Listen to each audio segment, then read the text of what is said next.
The issue with December 21st of 2012 and the predicted disasters that some folks think will come probably started with the so-called end of the Mayan calendar. Their calendar does not end on December 21st, 2012. It's just the end of a cycle and the beginning of a new one.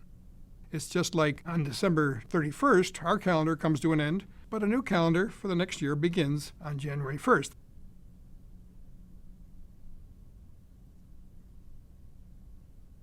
Nibiru is supposed to be a planet that's 4 times the size of the Earth. It's going to get very close to the Earth and cause all kinds of disasters.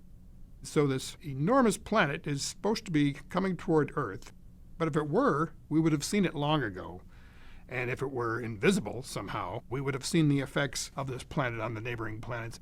Thousands of astronomers who scan the night skies on a daily basis have not seen this. And then there's folks who think that NASA astronomers are actually hiding this information so as to prevent panic from the populace. Can you imagine thousands of astronomers who observe the skies on a nightly basis keeping the same secret from the public for several years? Some folks think there's going to be a solar storm associated with December 21st of 2012. Now, solar storms do exist. The sun's activity goes through a cycle. It reaches a maximum every 11 years. The next solar maximum, when you might expect enhanced solar activity, will take place actually in May of 2013. It's supposed to be a fairly mild solar activity maximum, and there's no evidence that there's going to be any solar storms. And then we have planetary alignments.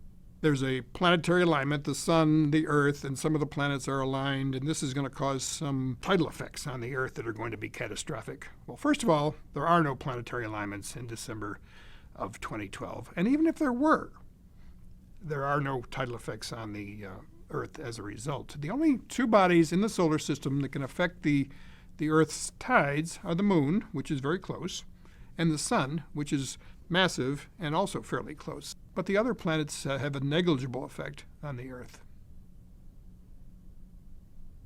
One of the myths for December 21st, 2012 is that the Earth's axes are going to somehow shift. The rotation axis can't shift because of the orbit of the Moon around the Earth stabilizes it and doesn't allow it to shift. The magnetic field does shift from time to time, but the last time it did it was 740,000 years ago, and it doesn't do that sort of a shift, but every 500,000 years or so. There's no evidence that it's going to happen in December, and even if it were to be shifting, it takes thousands of years to do so. And even if it did shift, it's not going to cause a problem on the Earth, apart from the fact that we're going to have to recalibrate our compasses. Extraordinary claims require extraordinary evidence. Since the beginning of recorded time, there have been literally hundreds of thousands of predictions for the end of the world, and we're still here.